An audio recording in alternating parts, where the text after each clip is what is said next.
नमस्कार। आकाशवाणी देहरादून से प्रस्तुत हैं प्रादेशिक समाचार।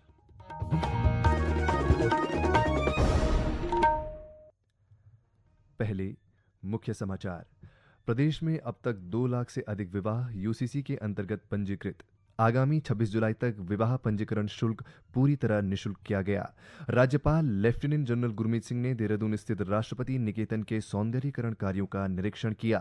चारधाम तीर्थयात्रियों और सैलानियों के लिए जिला सहकारी बैंक उपलब्ध करा रहा मोबाइल एटीएम वैन की सुविधा और मुख्य सचिव आनंद वर्धन की अध्यक्षता में उत्तराखंड नागरिक उड्डयन की समीक्षा बैठक की गई। प्रादेशिक समाचार के साथ मैं आशुतोष उनियाल। और अब समाचार विस्तार से। समान नागरिक संहिता यूसीसी के तहत उत्तराखंड एक ऐतिहासिक बदलाव का साक्षी बन रहा है। मुख्यमंत्री पुष्कर सिंह धामी ने कहा कि विवाह पंजीकरण अब अधिक सरल और पारदर्शी बन चुका है। आर्थिक कारणों से कोई भी नागरिक अपने अधिकार से वंचित न हो, इसके लिए आगामी 26 जुलाई तक विवाह पंजीकरण शुल्क पूरी तरह निःशुल्क किया गया है। अब तक 2 लाख से अधिक विवाह यूसीसी के अंतर्गत पंजीकृत हो चुके हैं। मुख्यमंत्री ने प्रदेश की जनता से अपने विवाह का ऑनलाइन पंजीकरण अवश्य करवाने का आग्रह किया है। संकल्प है कि कोई भी नागरिक केवल आर्थिक कारणों से अपने वैवाहिक अधिकारों से वंचित न रह जाए। इसी उद्देश्य से 26 जुलाई 2025 तक विवाह पंजीकरण शुल्क पूरी तरह से निःशुल्क किया गया है। अब तक यूसीसी के अंतर्गत लगभग 2 लाख से भी अधिक विवाहों का पंजीकरण हो चुका है। यह आंकड़ा इस ऐतिहासिक व्यवस्था में आपके विश्वास और सहभागिता का प्रतीक है। मैं विशेष रूप से यह भी कहना चाहता हूं कि जिनका विवाह इस कानून के लागू होने से पहले हो गया है, वे सभी आगे बढ़कर ऑनलाइन माध्यम से विवाह का पंजीकरण अवश्य करवाएं, ताकि उनका विवाह भी विधिक रूप से सुरक्षित और प्रमाणित हो सके। आइए इस नव चेतना को सशक्त बनाएं और एक न्यायपूर्ण उत्तराखंड के निर्माण में सहभागी बने। जय भारत, जय उत्तराखंड। देहरादून स्थित राष्ट्रपति निकेतन और राष्ट्रपति तपोवन आम जनता के लिए 24 जून से खोल दिया जाएगा। राष्ट्रपति द्रौपदी मुर्मू 20 जून को सार्वजनिक पार्क की आधारशिला रखेंगी। राज्यपाल लेफ्टिनेंट जनरल गुरमीत सिंह ने राष्ट्रपति निकेतन में चल रहे सौंदर्यीकरण और विकास कार्यों का स्थलीय निरीक्षण किया। इस दौरान राज्यपाल ने निर्माण एजेंसियों और अधिकारियों को सभी तैयारियां समयबद्ध रूप से पूरी करने के निर्देश दिए। उन्होंने परिसर में चल रहे कार्यों के बारे में भी जानकारी ली। गौरतलब है कि 132 एकड़ भूमि में विकसित किए जा रहे इस अत्याधुनिक सार्वजनिक पार्क की आधारशिला राष्ट्रपति की ओर से रखी जाएगी। यह पार्क 1 वर्ष की अवधि में पूरा कर जनता को समर्पित किया जाएगा। 21 एकड़ में फैले राष्ट्रपति निकेतन को पहले राष्ट्रपति आशियाना के नाम से जाना जाता था। इस विरासत भवन में कलाकृतियों के संग्रह के साथ ही आगंतुकों को लिली तालाब, रॉकरी तालाब, रोज गार्डन आदि देखने को मिलेंगी। इसके अलावा राष्ट्रपति तपोवन को भी आम लोगों के लिए समर्पित किया जाएगा। 19 एकड़ में फैले तपोवन में देसी वृक्षों की कैनोपी, घुमावदार पगडंडियां, लकड़ी के पुल और चिंतन व ध्यान के लिए शांत स्थान मौजूद हैं। भारत आयुष्मान भारत डिजिटल मिशन के माध्यम से डिजिटल स्वास्थ्य व्यवस्था के निर्माण की दिशा में आगे बढ़ रहा है। केंद्रीय स्वास्थ्य और परिवार कल्याण राज्य मंत्री अनुप्रिया पटेल ने आकाशवाणी समाचार के साथ विशेष साक्षात्कार में कहा कि अब तक 77 करोड़ देशवासियों का आयुष्मान भारत स्वास्थ्य खाता पहचान पत्र बन चुका है।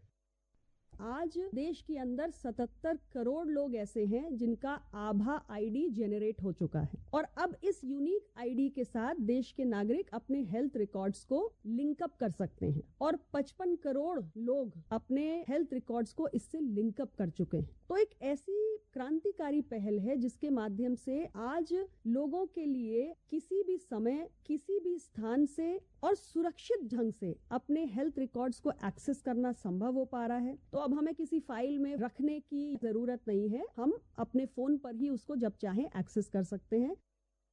रुद्रप्रयाग जिले में गौरीकुंड केदारनाथ पैदल मार्ग पर जंगल चट्टी में 5 यात्री खाई में गिर गए। हादसे में 2 लोगों की मृत्यु हो गई, जबकि अन्य घायलों का रेस्क्यू किया जा रहा है।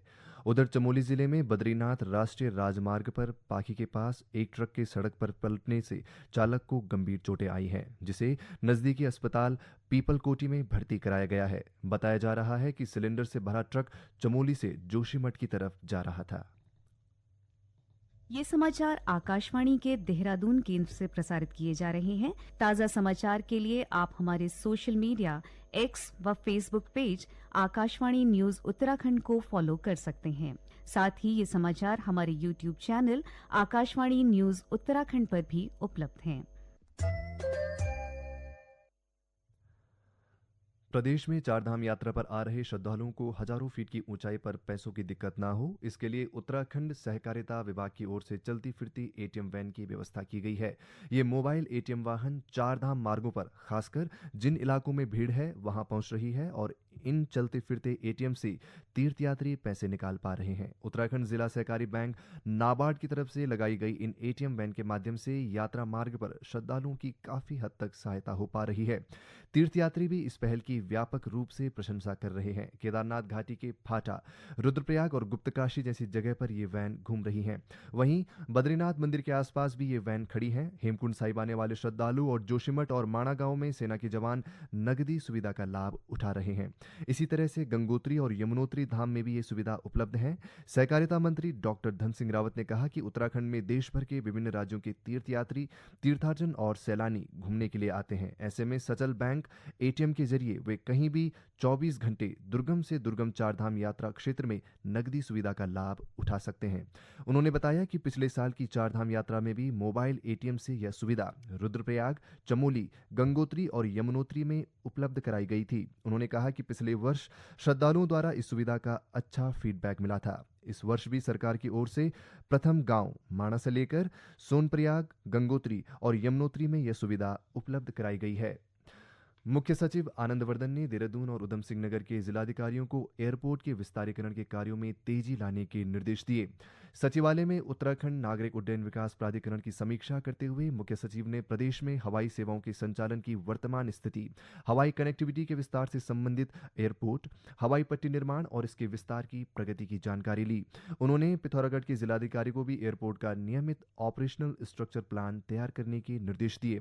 साथ ही पिथौरागढ़ एयरपोर्ट के विस्तारीकरण के संबंध में निर्देश दिए कि टनल की लोड बेयरिंग कैपेसिटी की आईआईटी रुड़की या इसी तरह के उच्च तकनीकी संस्थान से जांच कराएं। मुख्य सचिव ने यूकाडा के महानिदेशक को राज्य में एयर कनेक्टिविटी के विस्तार से संबंधित किए जा रहे विभिन्न कार्यों की वर्तमान स्थिति का विवरण अगली बैठक में प्रस्तुत करने के भी निर्देश दिए। पिथौरागढ़ जिले में त्रिस्तरीय पंचायत चुनाव के लिए ग्राम प्रधान, क्षेत्र पंचायत सदस्यों, क्षेत्र पंचायत प्रमुख और जिला पंचायत सदस्य के पदों की आपत्तियों की जन सुनवाई जिला निर्वाचन अधिकारी विनोद गोस्वामी की अध्यक्षता में कलेक्ट्रेट सभागार में आयोजित की गई। उन्होंने बताया कि आपत्तिकर्ताओं को जिला प्रशासन ने प्रोजेक्टर के माध्यम से स्क्रीन में आंकड़ों को प्रदर्शित कर संतुष्ट किया। इन सभी आपत्तियों पर नियमानुसार और व्यक्तिगत रूप से हर एक को सुना गया और हमने इसके लिए एक कंप्यूटर स्क्रीन को एक बड़े पर्दे पर लगाया था। सभी व्यक्तियों के द्वारा जिनके द्वारा आपत्ति दी गई थी उनको ये बताया गया कि उनके आरक्षण की स्थिति किस वजह से बनी है। 2011 की उनके गांव की जनगणना में क्या स्थिति थी, SC ST OBC या जनरल की पॉपुलेशन क्या थी, फॉर्मूला क्या था जियो के अनुसार, और उसके आधार पर एक्सेल सीट के अनुसार जो प्रक्रिया निकल करके आ रही है वो क्या है। ये भी बताया गया कि इसमें 50% जो है महिलाओं के लिए आरक्षण है और ये सारी प्रक्रिया बताने के बाद सभी लोग संतुष्ट। गौरतलब है कि जिले के 8 विकास खंडों में विभिन्न जनप्रतिनिधियों ने कुल 268 आपत्तियां दर्ज कराई। 11वें अंतर्राष्ट्रीय योग दिवस के अवसर पर पौड़ी गढ़वाल में थलीसैंण ब्लॉक मुख्यालय के आयुष्मान आरोग्य केंद्र ढौंड और राहु मंदिर पैठाणी परिसर में one earth one health theme पर विशेष योग जागरूकता कार्यक्रमों का आयोजन किया गया। इस दौरान ग्रामीणों को योग, आयुर्वेद और प्राकृतिक चिकित्सा के माध्यम से संतुलित व स्वस्थ जीवन शैली के लिए प्रेरित किया गया। अंत में मुख्य समाचार एक बार फिर।